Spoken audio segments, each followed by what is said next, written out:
capítulo 22, versículo 2. ¿Lo leemos todos juntos?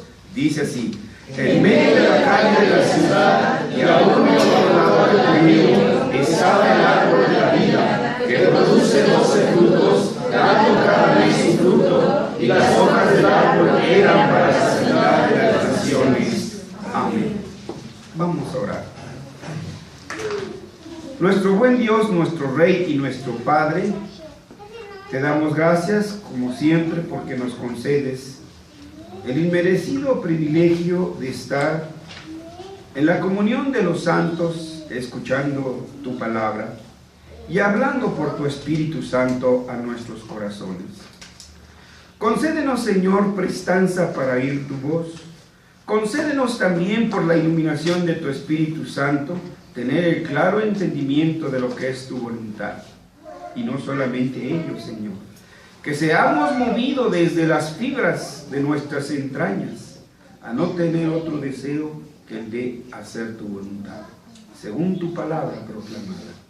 En Jesús te lo rogamos. Amén.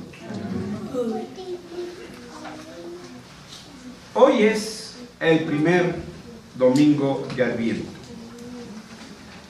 En esta temporada, el pueblo cristiano acostumbra poner el árbol y la corona de Adviento, como ya se ha observado. Hoy, al inicio de la temporada del Adviento, encendemos las luces del árbol, como ya se ha visto ahí, e iniciamos la ceremonia del Adviento. Sin embargo, no podemos ignorar las voces que escuchamos a nuestros alrededores. Por un lado, algunos evangelicalistas prescinden del árbol y de la corona de Adviento por considerarlos como algo impropio e incluso hasta profano, debido a su larga asociación con el uso que le han dado los paganos. Permítanos, estos hermanos, presentar nuestros argumentos. Les hemos escuchado a ellos, hemos leído sus escritos con mucha paciencia. Escuchen nuestros argumentos y que Dios nos coloque del lado de su palabra. Hoy, pues, con el propósito de rescatar, restaurar y redirigir esta práctica cristiana, es mi intención hablar sobre el árbol de la vida, hoy conocido como árbol de Navidad. Pero su nombre original, y con el cual los cristianos empezaron a usarlo, fue árbol de la vida. Para ello, primeramente, quiero exponer el origen del significado escritural de árbol de la vida. Y en segundo lugar, cómo era esta representación en los principios de la iglesia. Así que pasamos entonces al primer punto, la referencia escritural de esta festividad y práctica cristiana. Los orígenes de muchas de nuestras festividades cristianas, lamentablemente hoy en día, han sido oscurecidas por costumbres que vienen de un sinfín de fuentes. Hay hermanos que no ponen árbol de Navidad, pero sí ponen la bota de Santa Claus para que les lleguen los regalos. O le dicen a sus hijos que le pidan a Santa Claus que le traiga sus regalos. No existe una historia narrada, escrita acerca de esta práctica cristiana, sino un fárrago de narraciones mezcladas que le dan incluso su apariencia de moderna. Lo cierto es que el árbol de la vida, e insisto, este es su nombre, árbol de la vida, hoy conocido como el árbol de la Navidad, se ha convertido en una costumbre típicamente occidental. Algunos creen que es un símbolo muy pagano, impropio para una celebración cristiana. Otros ven como una parte importante de la celebración del Adviento. Ambas opiniones, ¿por qué no decirlo y reconocerlo?, de hecho pueden ser correctas. El árbol tiene una historia muy larga, tanto en su uso que le han dado los paganos, como en el uso que le han dado los cristianos. Y estas posturas están tristemente, diametralmente opuestas. De hecho, también se encuentran en las Escrituras estas posturas diametralmente opuestas. Por un lado, ¿cuál era el uso que el pueblo de Dios le daba a los árboles? ¿Y cuál era el uso que le daban los pueblos circunvecinos al árbol? Eso hoy en día también se ve la diferencia. ¿Cómo los cristianos usamos la creación? ¿Cómo usamos cada uno de estos dones que el Señor nos ha dado? ¿Y cómo otros lo usan? Unos, por ejemplo, cazan por necesidad y solo para satisfacer su hambre. Pero otros cazan por deporte. No importa tirar 10, 15 patos y dejarlos ahí abandonados, porque ni siquiera se los comen. Eso es lo que tenemos que ver. ¿Cómo usamos los dones que Dios ha dado a la humanidad? Y por supuesto entonces a los cristianos.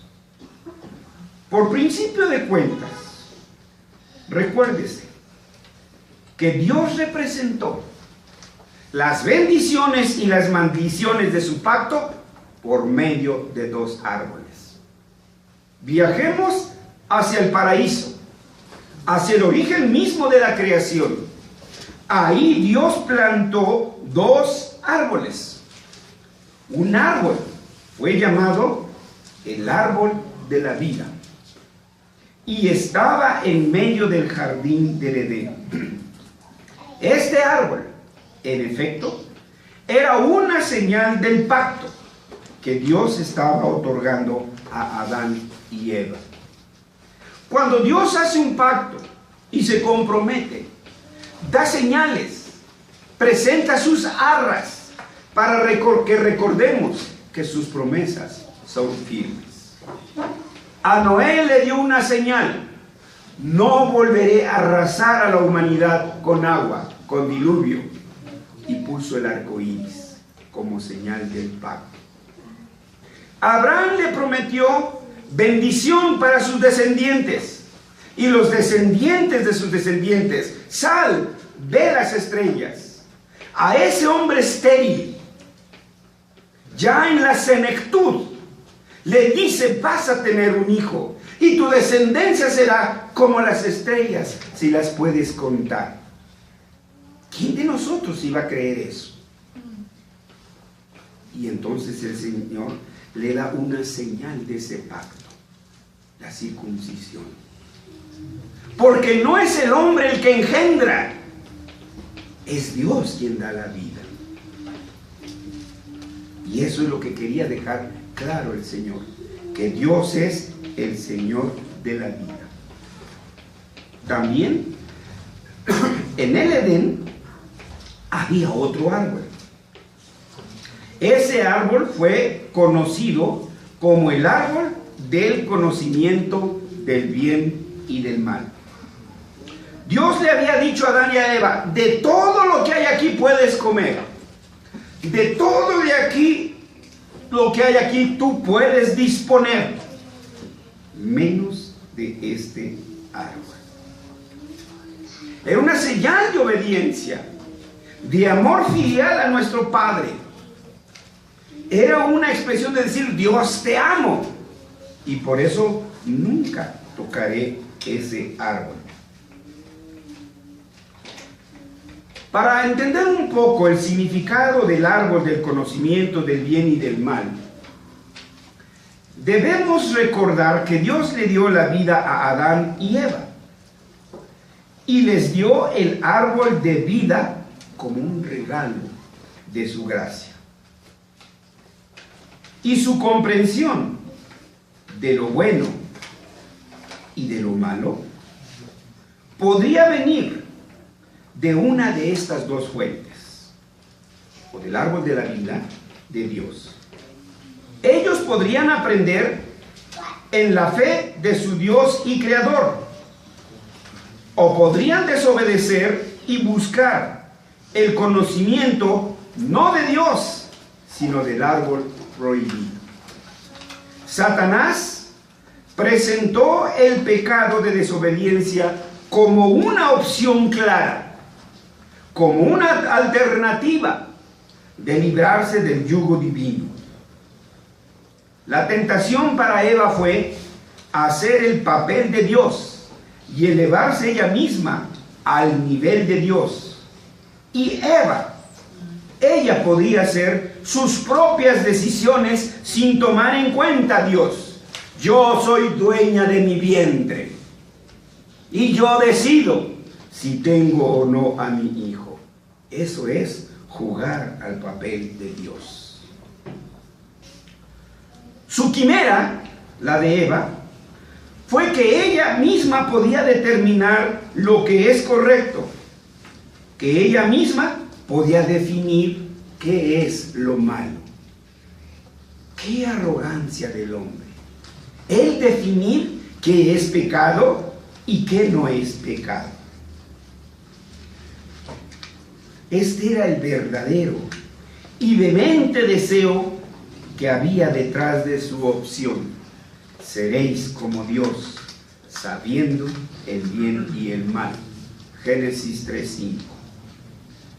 Adán, nos dice la Escritura, estaba con ella, estaba con Eva, y él comió. Adán entonces compartió totalmente la misma presunción de Eva.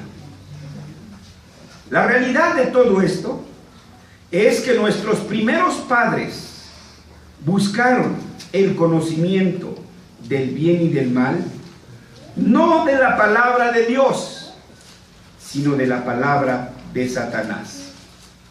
Adán y Eva se hundieron en el pecado y con ellos la humanidad también.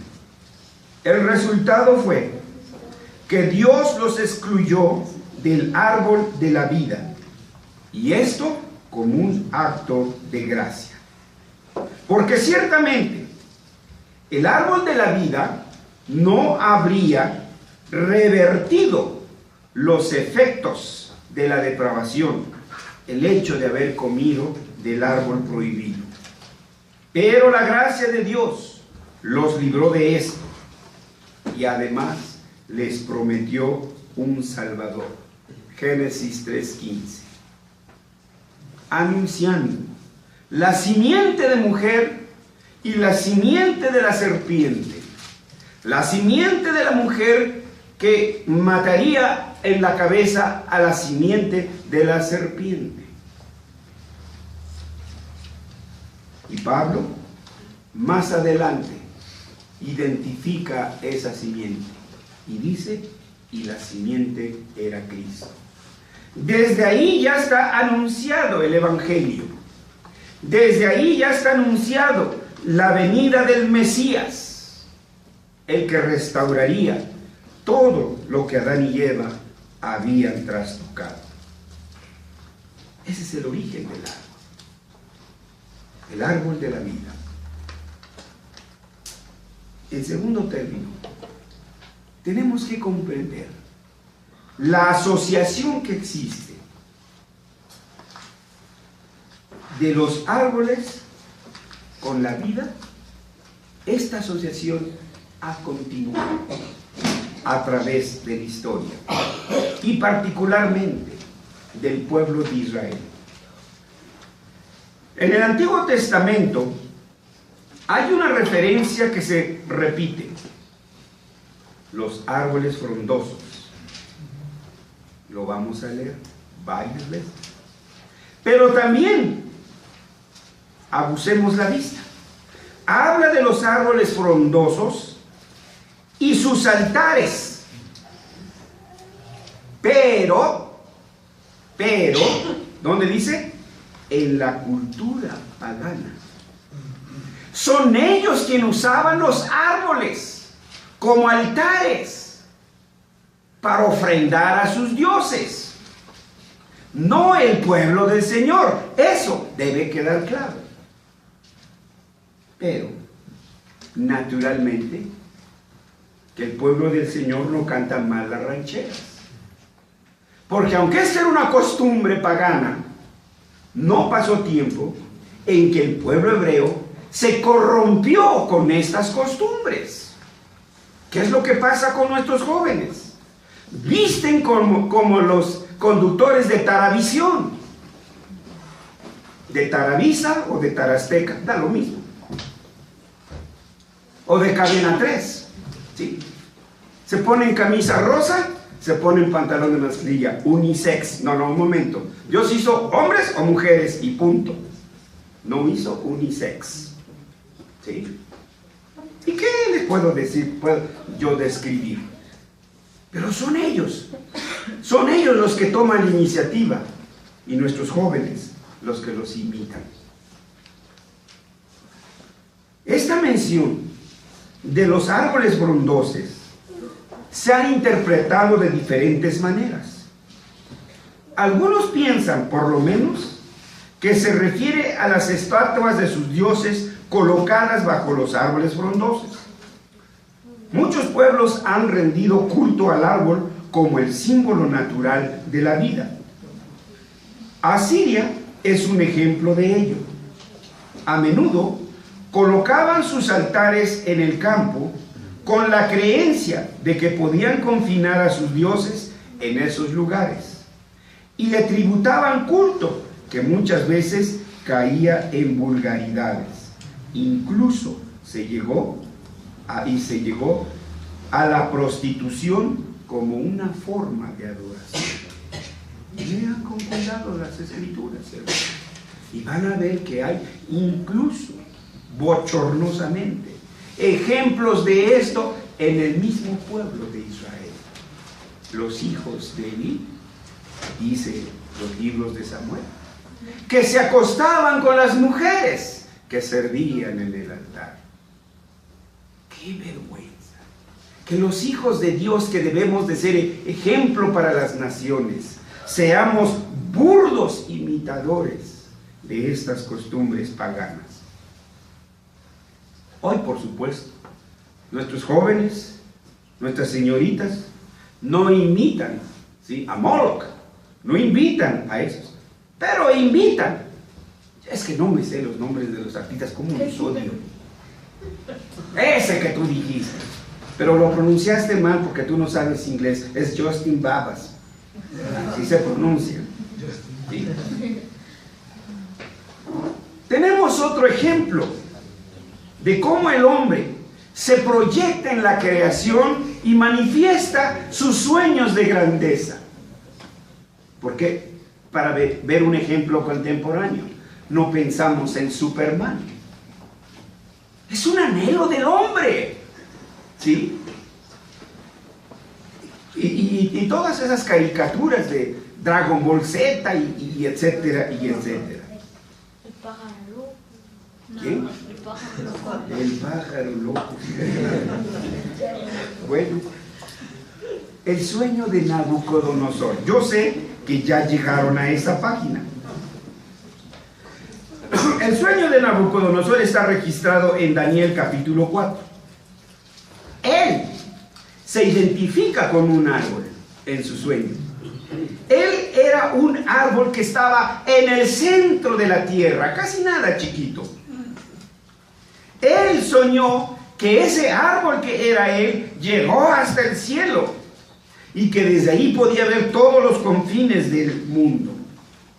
Este árbol que era Nabucodonosor en su sueño dio sombra y protección a las criaturas de la tierra, y toda carne se alimentó de él. Me suena algo así como el sueño americano. El sueño de Nabucodonosor era una representación de que él era el árbol de la vida. Él se sentía como el mediador de la tierra al cielo. Él se creía como un árbol, como un eslabón viviente entre los dos, entre el cielo y la tierra. Cosas así revelan que la visión de las monarquías tenían esta presunción de su oficio, y estas eran comunes en el mundo antiguo. El Estado se representó en la persona del gobernante que era divinizado, los Césares en Roma, por ejemplo, o por lo menos se le consideraba un sacerdote y mediador. Ellos, los reyes, desearon ser como los dioses, sabiendo lo bueno y lo malo. Ellos, los reyes, con la ley absoluta en sus manos y la lealtad de sus ejércitos, tiranizaron al pueblo. Cualquier desafío al gobernante era considerado como una herejía y traición, y los clérigos aprobaban y aplaudían. Con tales hombres que exigen ser el árbol de la vida, no es sorprendente que esa libertad, como la entendemos nosotros por la Escritura, no ha existido todavía. La visión de Nabucodonosor como un árbol de la vida era, sin embargo, solo un sueño, y no pasó de ahí. Su propio sueño desmintió su realidad, porque su árbol de la vida se agitó tanto hasta que sus hojas se cayeron y su fruta fue esparcida, hasta el punto en que el árbol quedó derribado. ¿Recuerdan? Lean Daniel. Cortado para que todos los hombres pudieran ver que ese tocón y esas raíces no estaban en el cielo como pretendían llegar, sino derribados en la tierra.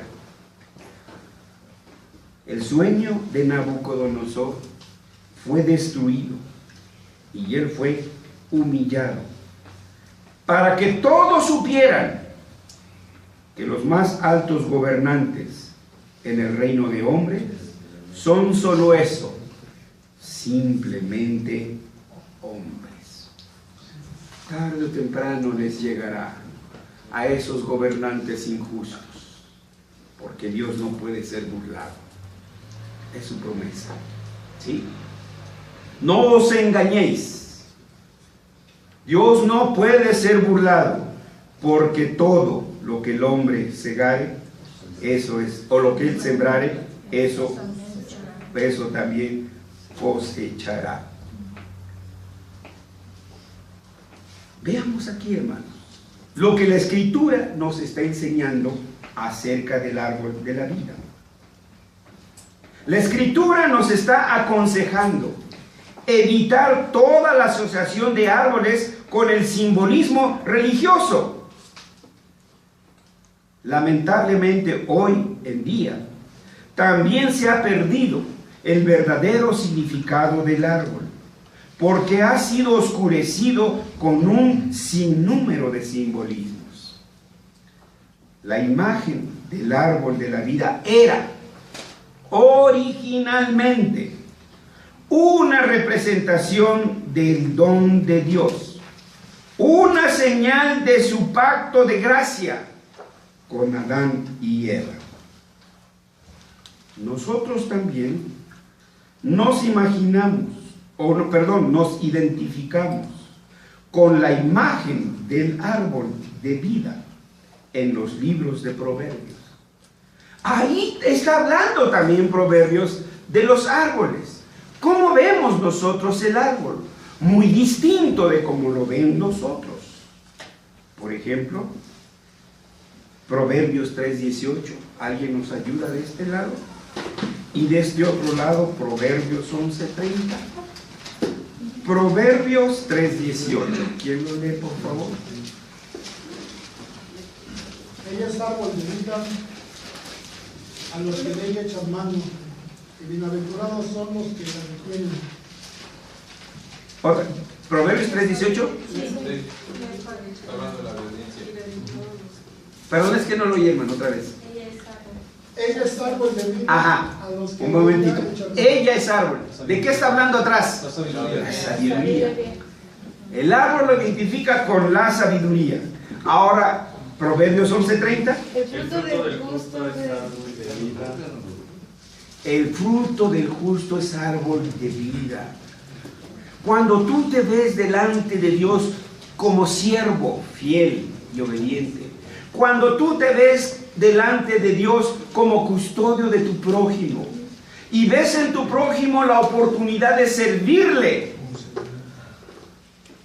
cuando tú te ves como mayordomo de la creación, que debes de cuidar todo esto que Dios creó, que lo hizo maravillosamente bueno. La cruz de Jesús también tiene algo que enseñarnos. ¿De qué fue hecha la cruz? ¿Quién dijo que de oro? Y que por eso vale más y por eso lo va a cuidar más. ¿No? La cruz de Jesús fue hecha de la madera de un árbol.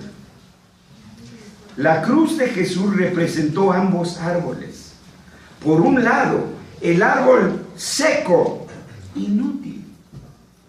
Los campistas saben, no cualquier árbol seco es una buena leña para hacer una fogata. No, ya está deshidratado, ¿sí? Se pulveriza rápido, no cualquiera.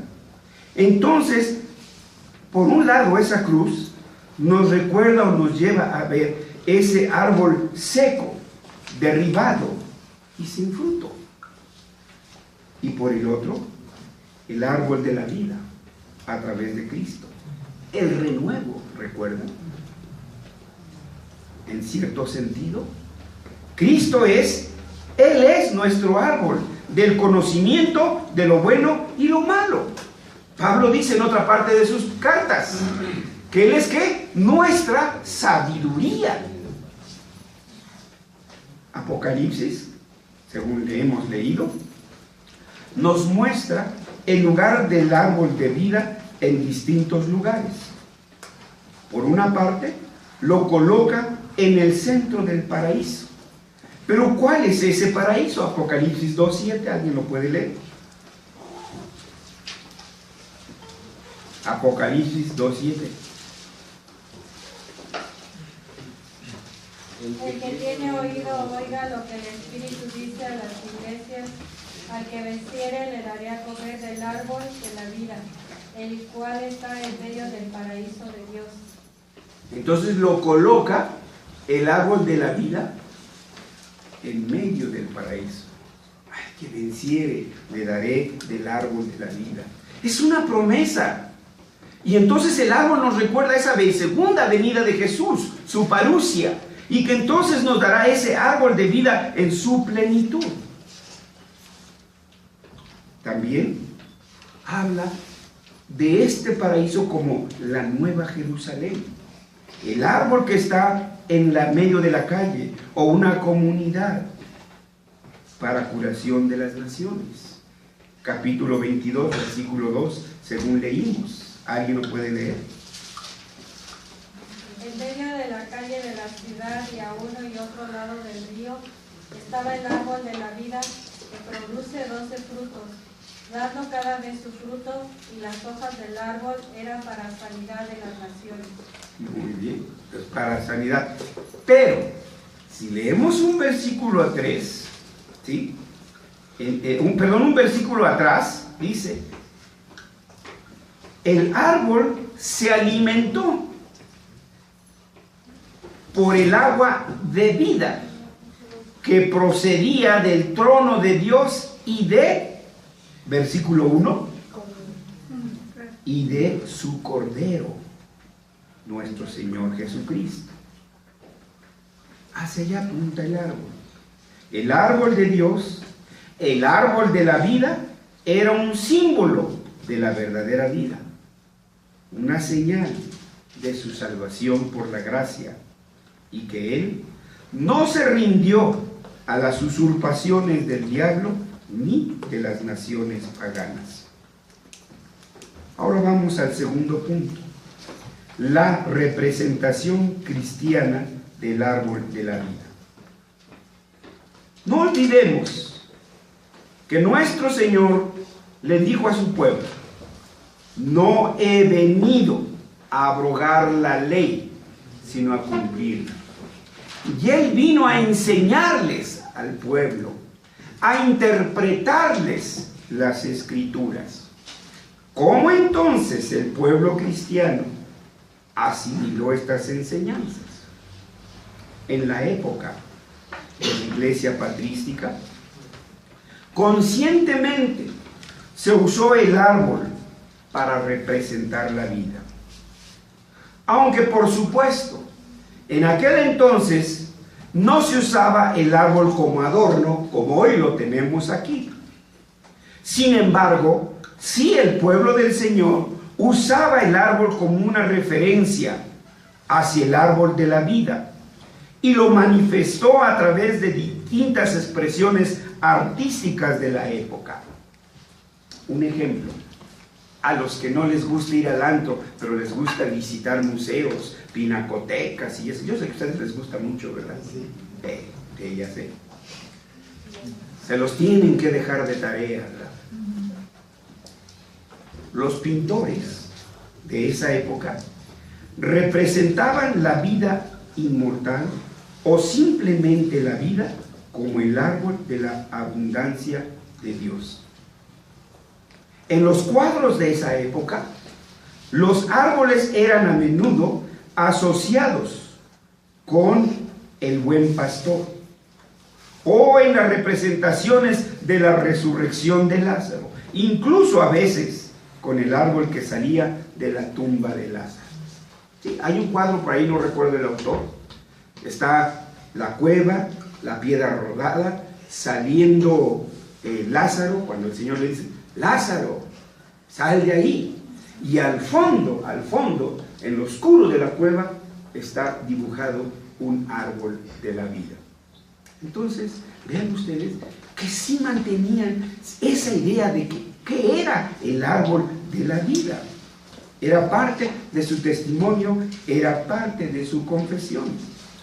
También era común dibujar un árbol verde con flores y frutos, que en ocasiones también se dibujaban contrastándolo con un árbol seco y desnudo. Incluso vean, bueno, Francis Schaeffer tiene algunos cuadros, unas películas, ahí está el Cordero, un jardín, y a su lado unos árboles frondosos llenos de frutos. Entonces, ¿dónde nos extraña? ¿Qué nos extraña de que usemos el árbol si nuestros ancestros espirituales lo han venido usando, pero para representar su fe?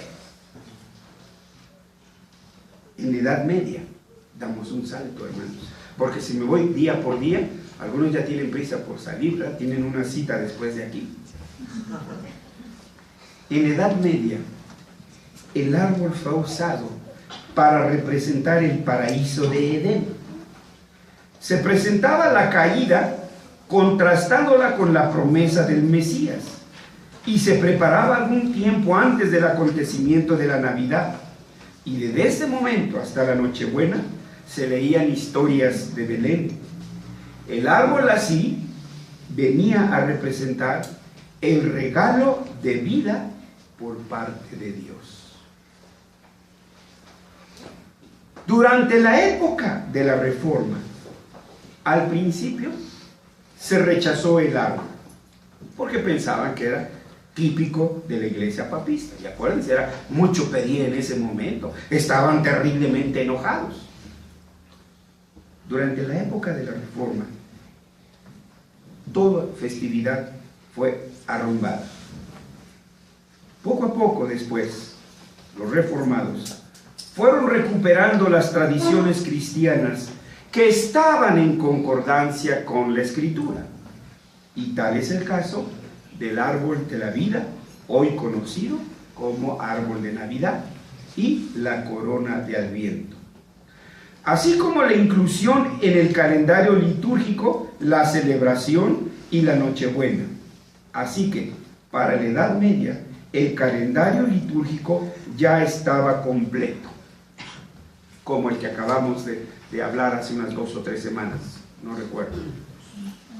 Escuchen cuáles eran las festividades de su año litúrgico. Lo nombraban así: anno litúrgico. 1. Avento. 2. Natale. 3. Cuaresima. 4. Pascua. 5. Pentecoste. Y 6. Tempo ordinario. Ese era el calendario litúrgico. Ya teníamos calendario litúrgico.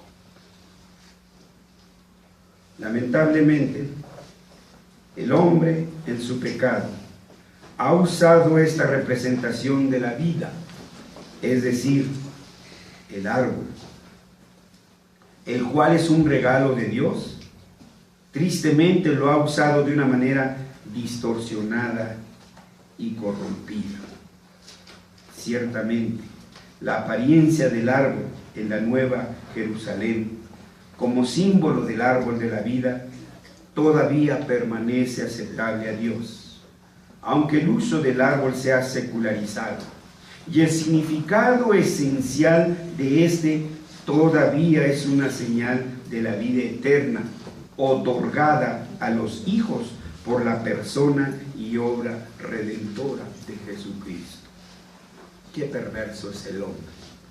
Les comentaba hace algunos 4 o 5 años, en el Walmart que está allí en Tlalpan, ¿sí?, pusieron un árbol. Ustedes saben que tienen como tradición el 31 de enero, creo, ¿verdad?, vestirse ropas íntimas de color de rojo. Pues a un patán se le ocurrió adornar el árbol con ese tipo de ropas. Vean, esa es nuestra tarea, hermanos, de usted y mía. Hacer las cosas correctas para que ellos aprendan. Nosotros hemos sido puestos para enseñarles a ellos. Conviértanse ellos a ti y no tú a ellos. Por eso no es poner el árbol, no es cuestión de simplemente gusto personal. Incluso vestirse no es tampoco nada más de gusto personal, hermanos.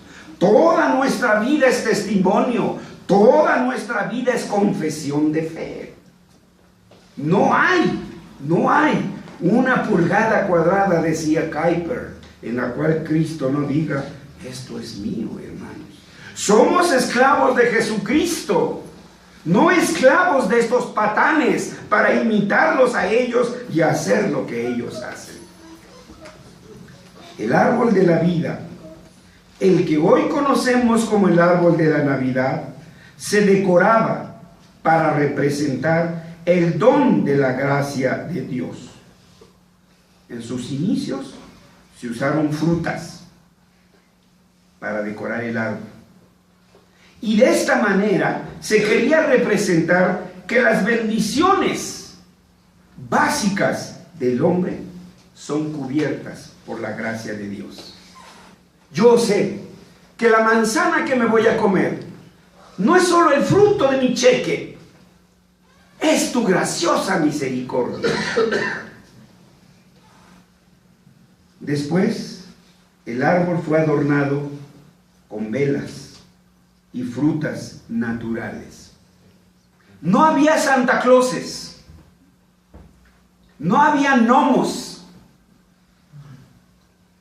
Se adornaba con naranjas, manzanas, granadas, porque Apocalipsis representa a Cristo como el árbol de la vida.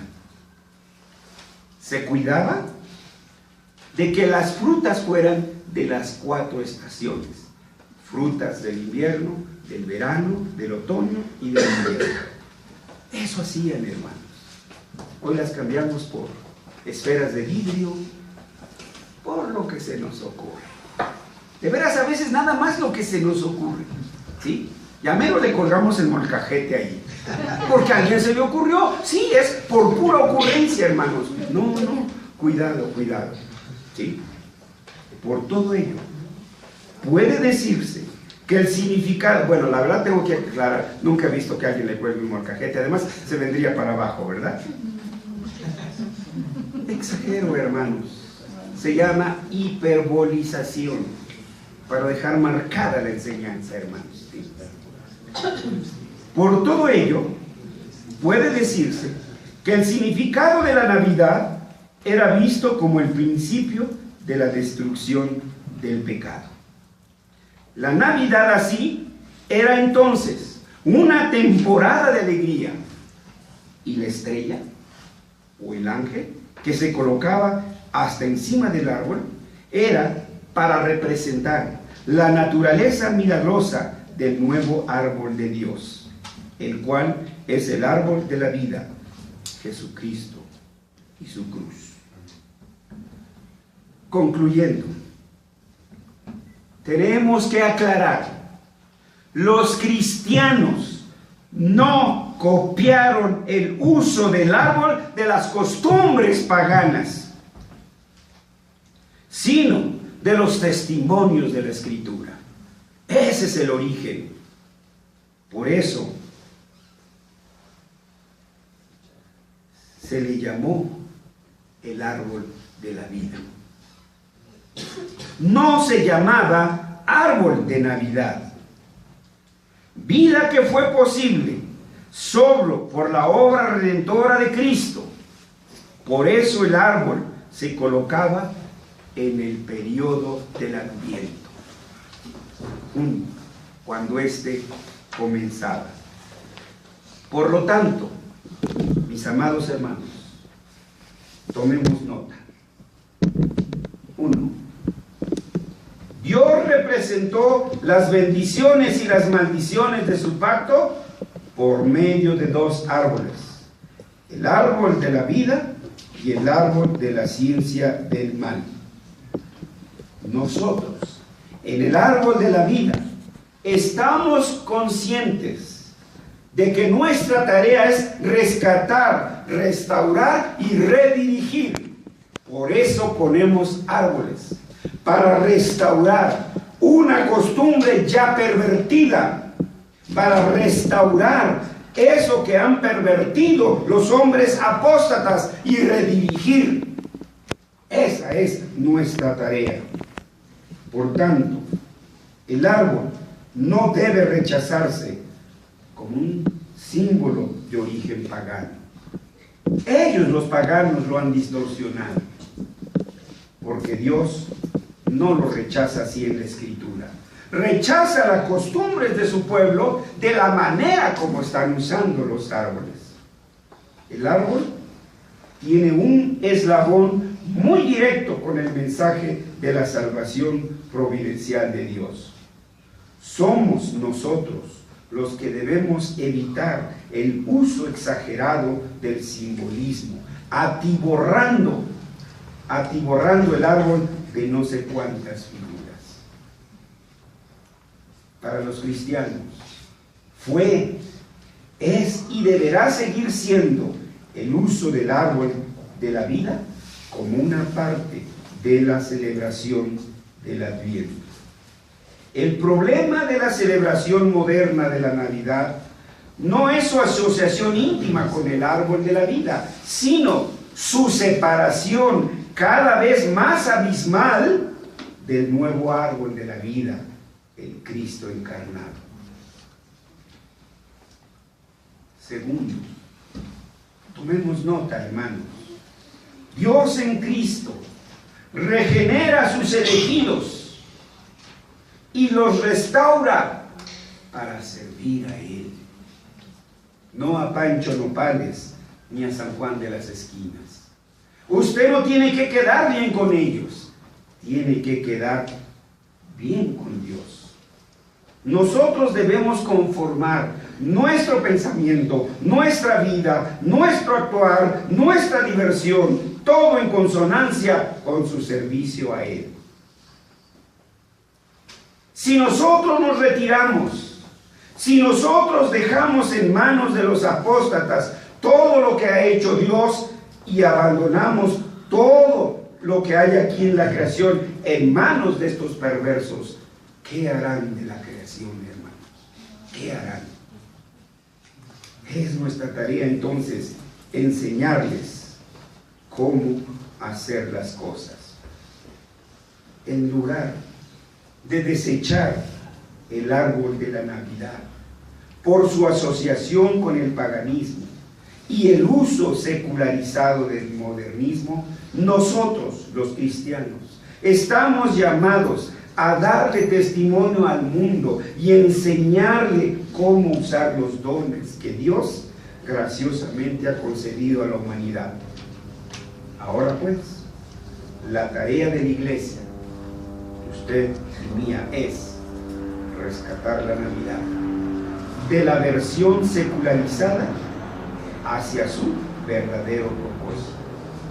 ¿Cuál es su verdadero propósito?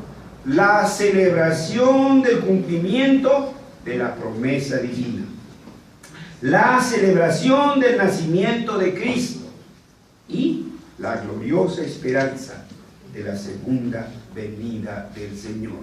Maranata, el Señor viene. Amén. Vamos a orar. Bendito Dios, nosotros como tu iglesia anhelantemente decimos: sí, ven, Señor Jesús. Señor, pero mientras ese tiempo llega, danos la fortaleza para pararnos firmes en tu palabra y no ser seducidos, Señor, por estos cantos sirenoides de este mundo secularizado.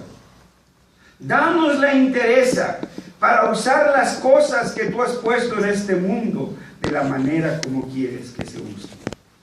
Señor, que esta temporada de Navidad, en la que recordamos el cumplimiento de tu promesa, sea también una oportunidad para nosotros de testimoniarle a nuestros amigos, a nuestros familiares y a nuestros amigos, y anta cuánta oportunidad tú nos des.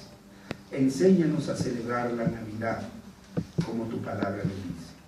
En Jesús oramos. Amén.